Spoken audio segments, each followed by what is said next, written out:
Mm,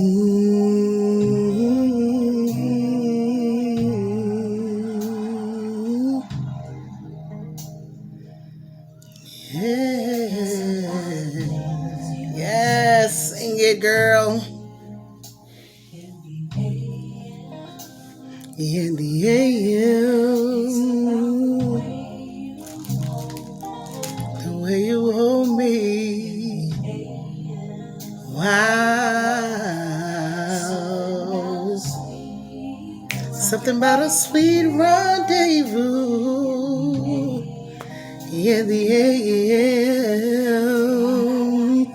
AM. God, I love spending time with you. Mm. It's about 6 and the sun is on its way up. I'm half asleep, waiting for your touch to lift me up. I like the way you call me, the way you whisper peace, things you reveal. God, I know you're real. It's nothing like the way you make me feel. It's about the things you do. Yes. Okay. Y'all, we'll be singing that the rest of the evening. Hey, y'all. My name is Tamika Collins. Welcome once again. Y'all see I look a little special. I've been doing some cleaning. And I found this scarf that I had bought a long time ago off of Temu. Ain't it cute? It's cute.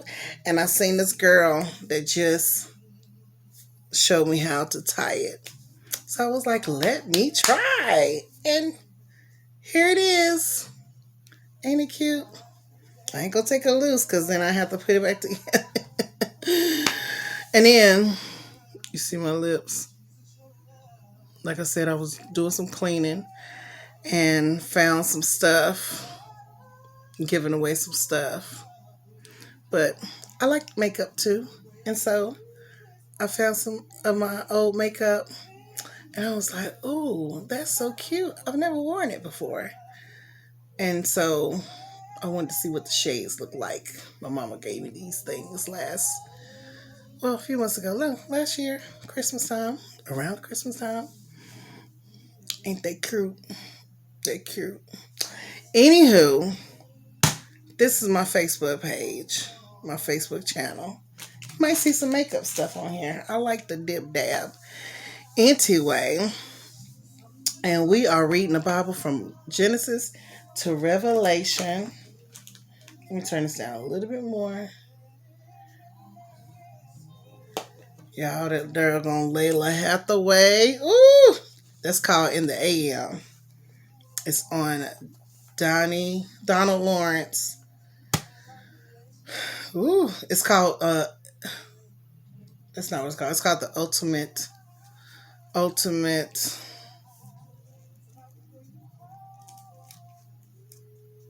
my gosh, Ultimate something. Oh my gosh, it's so amazing. I call it In the AM, but Ultimate Relationship, Ultimate something. I can't think of it right now. But anywho, let's turn it off. We are in the 21st chapter. So you know we like to recap. So let's recap. Oh no, we in the 22nd chapter. I forgot the recap. So this is the victory over the Canaanites is the one that we just read, chapter 21. Where God's people had said, Lord, if you will hand these people over to us, we will make a vow that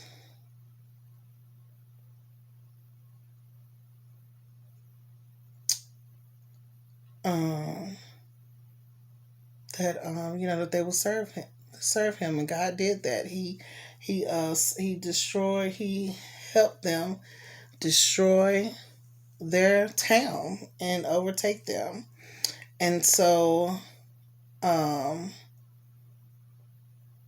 then the people of Israel had set out from Mount Or, taking the road to the Red Sea, and some of the people grew patient, and once again they started complaining, and they began to speak against God and Moses again. And so God was like, they was asking, why have you brought us out of Egypt? Once again, same questions. And so God sent poisonous snakes, and some people died, and some people lived. And so God told Moses to make a bronze snake and lift it up high and lift it up. And those that look upon it will live. And that's funny because a message that I was looking at earlier from T.D. Jakes was talking about the same chapter. I was like, I just read that today. That's another thing when you read and you like, I've heard that before. I've read that before. So we in chapter 22 now. So let's get to it. Chapter 22, the story of Balaam. Balak sends for Balaam. Then the people of Israel traveled to the plains of Moab and camped east of the Jordan River, across from Jericho. Balak, son of Zippor, the Moabite king, had seen everything the Israelites did to the Amorites, and when the people of Moab saw how many Israelites there were, they were terrified. The king of Moab said to the elders of Midian, "This mob will devour everything in sight like an ox devours grass in the field." So Balak, king of Moab, sent messengers to call Balaam, son of Beor, or Balaam, son of Beor, who was living in his native land of Pethor, near the Euphrates River. His message said, "Look, a vast horde of people has arrived from Egypt. They cover the face of the earth and are threatening me. Please come and curse these people for me, because they are too powerful for me. Then perhaps I will be able to conquer them and drive them from the land. I know that the blessings fall on any people you bless, as curses fall on people you curse." Balak's messengers, who were elders of Moab and Midian, set out with money to pay Balaam to place a curse upon Israel. They went to Balaam and delivered Balak's message to him. "Stay here overnight," Balaam said. "In the morning, I will tell you whatever the Lord directs me to say." So the officials from Moab stayed there with Balaam. That night, God came to Balaam and asked him, "Who are these men visiting you?" Balaam said to God, "Balak, son of Zippor, king of Moab, has sent me this message. Look, a vast horde of people has arrived from Egypt, and they cover the face of the earth." That's a lot of people. "Come and curse these people for me. Then perhaps I will be able to stand up to them and drive them from the land." But God told Balaam, "Do not go with them. You are not to curse these people, for they have been blessed." The next morning, Balaam got up and told Balak's officials, Go on home. The Lord will not let me go with you." So the Moabite officials returned to King Balak and reported, "Balaam refused to come with us." Then Balak tried again. This time he sent a larger number of even more distinguished officials than those he sent the first time. They went to Balaam and delivered this message to him. "This is what Balak, son of Zippor, says. Please don't let anything stop you from coming to help me. I will pay you very well and do whatever you tell me. Just come and curse these people for me." But Balaam responded to Balak's messengers, "Even if Balak were to give me his palace filled with silver and gold, I would be powerless to do anything against the will of the Lord my God. But stay here one more night, and I will see if the Lord has anything else to say to me." That night God came to Balaam and told him, "Since these men have come for you, get up and go with them, but do only what I tell you to do." So the next day, Balaam got up, saddled his donkey, and started off with the Moabite officials. But God was angry with Balaam. But God was angry that Balaam was going, so he sent the angel of the Lord. I thought he told him to go. That night, God came to Balaam and told him, "Since these men have come for you, get up and go with them, but only do what I tell you to do." So the next morning, Balaam got up, saddled his donkey, and started off with the Moabite officials. But God was angry that Balaam was going, so he sent the angel of the Lord to stand in the road to block his way. As Balaam and two servants were riding along, Balaam's donkey saw the angel of the Lord standing in the road with a drawn sword in his hand. The donkey bolted off the road into a field, but Balaam beat it and turned it back onto the road. Then the angel of the Lord stood at a place where the road narrowed between two vineyard walls. When the donkey saw the angel of the Lord, it tried to squeeze by and crushed Balaam's foot against the wall. So Balaam beat the donkey again. Then the angel of the Lord moved farther down the road and stood in a place too narrow for the donkey to get by at all. This time, when the donkey saw the angel, it lay down under Balaam. In a fit of rage, Balaam beat the animal again with his staff. Then the Lord gave the donkey the ability to speak. "What have I done to you that deserves your beating me 3 times?" It asked Balaam. "You have made me look like a fool," Balaam shouted. "If I had a sword with me, I would kill you. But I am the same donkey you have ridden all your life." The donkey answered, "Have I ever done anything like this before?" "No," Balaam admitted.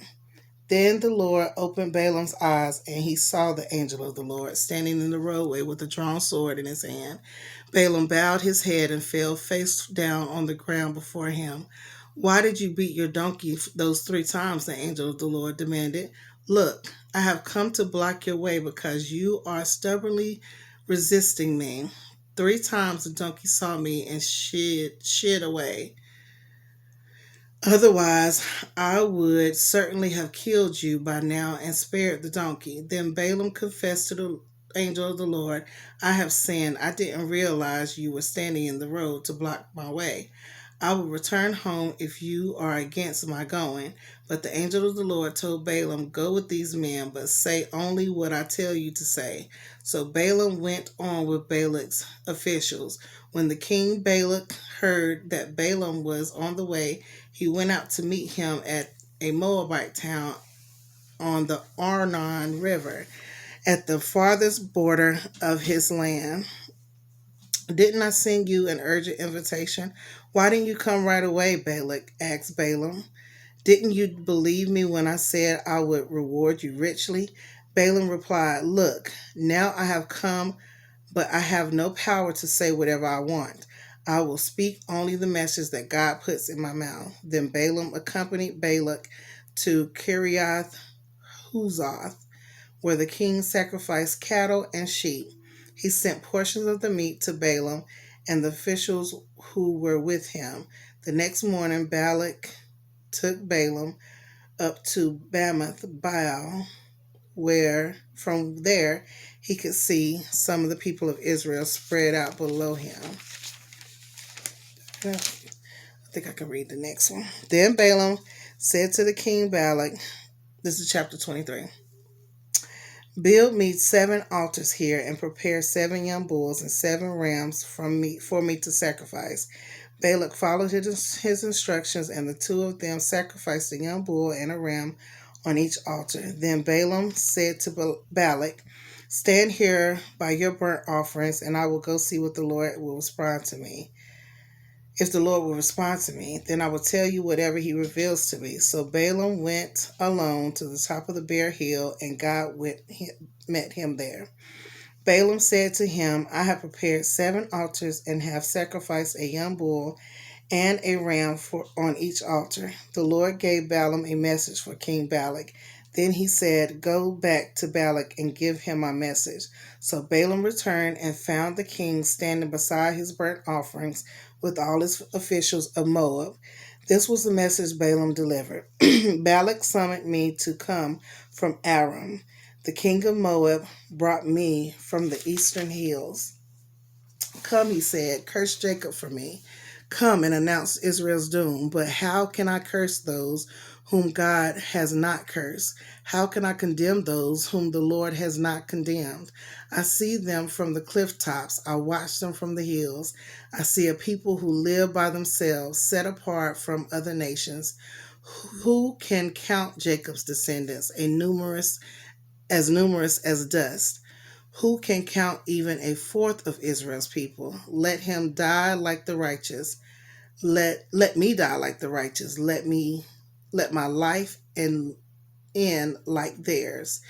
Then King Balak demanded of Balaam, what have you done to me? I brought you to curse my enemies. Instead, you have blessed them. But Balaam replied, I will speak only the message that the Lord puts in my mouth. Then King Balak told him, come with me to another place. There you will see another part of the nation of Israel, but not all of them.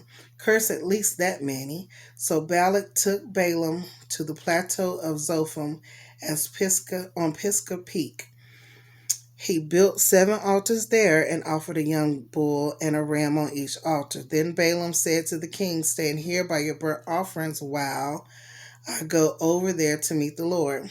And the Lord met Balaam and gave him a message. Then he said, go back to Balak and give him my message. So Balaam returned and found the king standing beside his burnt offerings with all the officials of Moab. What did the Lord say? Balak asked eagerly. This was the message Balaam delivered. Rise up, Balak, and listen. Hear me, son of Zippor. God is not a man, so he does not lie. He is not human, so he does not change his mind. Has he ever spoken and failed to act?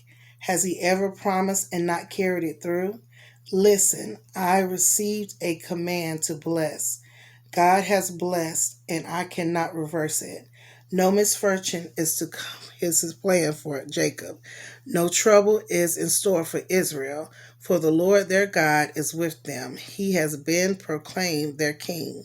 God brought them out of Egypt. For them, he is as strong as a wild ox. No curse can touch Jacob. No magic has any power against Israel. For now it will be said of Jacob, what wonders God has done for Israel. These people rise up like a lioness, like a majestic lion rousing itself. They refuse to rest until they have feasted on prey, drinking the blood of the slaughtered. Then Balak said to Balaam, fine, but if you won't curse them, at least don't bless them.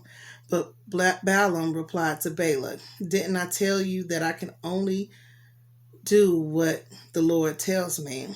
Then Balak said to Balaam, come, I will take you to the one more place. Perhaps it will please God to let you curse them from there. So Balak took Balaam to the top of Mount Peor, overlooking the wasteland. Balaam again told Balak, build me 7 altars and prepare 7 young bulls and 7 rams for me to sacrifice. So Balak did as Balaam ordered and offered a young bull and a ram on each altar.